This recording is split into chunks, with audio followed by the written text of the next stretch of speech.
Hi everybody, today we are going to be looking at how to make flashcards and perhaps more importantly, how to use your flashcards really effectively. So the first thing you're going to ask me is, what is a flashcard? Well, it's a bit of paper or a piece of card with a question or a keyword on the front and an answer or a definition on the back. You can buy flashcards in the stationery section of supermarkets or in a shop like WH Smith. However, they can be a little bit expensive and it can be much cheaper just to make your own. You could use any craft card that you've got lying around at home, or you could use bits of paper as well, as long as you keep them carefully so that they don't get wrinkled up. And if you're making your own flashcards, get your sheet of paper and cut it into rectangles about 5 centimetres wide and about 3 centimetres high, so that your card is the right shape to put your questions and your answers on. Now let's look at an example here from an English lesson. On the front of the card we've got the word statistics, which is a word that you need to remember when you're doing persuasive writing in English. And on the back of the card, I've got a definition. So it says facts presented as numbers. And I've got an example as well to help me out. So for example, 15% of people love dogs. So it's not very complicated. It's very straightforward, as long as you remember to have your question on the front and your answer on the back of the card. Where do you get the information from? Well, lots of you will have knowledge organisers that have been provided by your teachers for your subjects.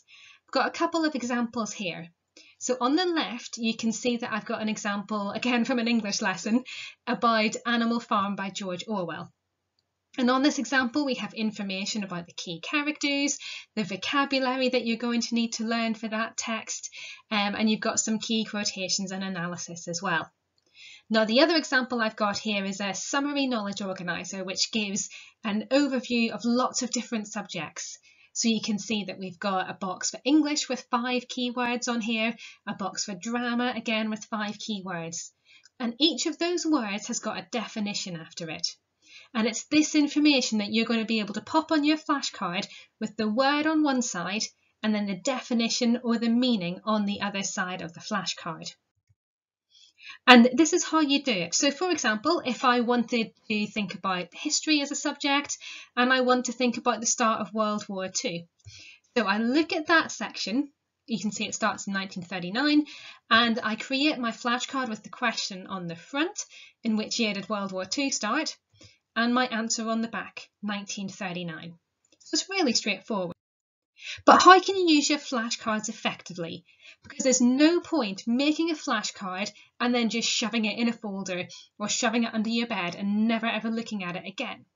So what you need to do is to practice with your flashcards and to quiz yourself with your flashcards every day, or at least every other day. So to do that, you look at the front of the flashcard and try to remember the answer. Then you can check your answer by looking at the back. So for example, I might look at this flashcard on the front here and think, right, it says define radius. Well, I know that a radius is a line from the centre of the circle to the edge of the circle. So I'd get that right and I'd put it in a discard pile. I know the answer. I don't need to look at it again today. But if I looked at that card and thought, radius, I have no idea what that means. I've got literally no idea. Then what I would do is I'd read the answer on the back and I'd pop the card back in the pile. And maybe in 5 or 6 cards time, I would come up against this one again. And hopefully that time I would remember it. If not, I just keep putting it back in the pile until I do remember it. And it's this process of repetition which helps the information to go into your long-term memory. If you wanted to use a system that's a little bit more complex, you could get yourself 4 boxes or 4 envelopes or 4 plastic pockets, whatever you want to use, whatever you've got lying around at home. And you could label your 4 boxes. So box 1 would contain cards that you find really difficult, and you're going to test yourself on those once a day. Box 2, find a little bit less tricky. You're going to test yourself every other day. Box 3, yeah, you're getting there. You're going to test yourself twice a week. And box 4, these are cards that you feel confident on, so you're going to only test yourself once a week on these cards. So using my example of the radius card, the first time I'm testing myself, I might look at that. I might get it wrong. So I put it in the box where I'm going to test myself once a day because I really need to practice remembering the definition of that word. Then I come to my next card, circumference. I might get that right. So I put it in the box where I test myself every other day. And I go through all the cards in my pile and I put them in these boxes. Either I'm going to test myself once a day, or I know these cards, so I'm going to test myself every other day. So it comes to the next day. It's Tuesday today, so tomorrow I'm going to look at box 1 again. I'm going to have to define radius again.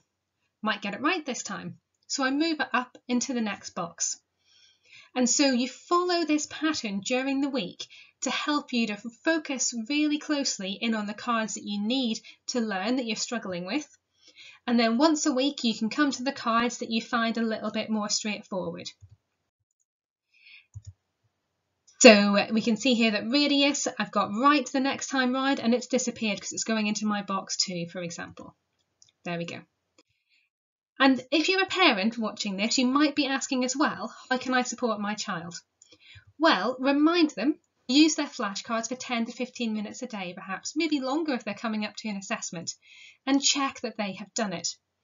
I think we've all been in the situation where we've said to a child, have you done that work? And they've said, yeah, of course I have. But actually, to check that they've done it, what you might need to do is pick a card from the box and say, tell me the answer to this one then. Prove to me that you've done it.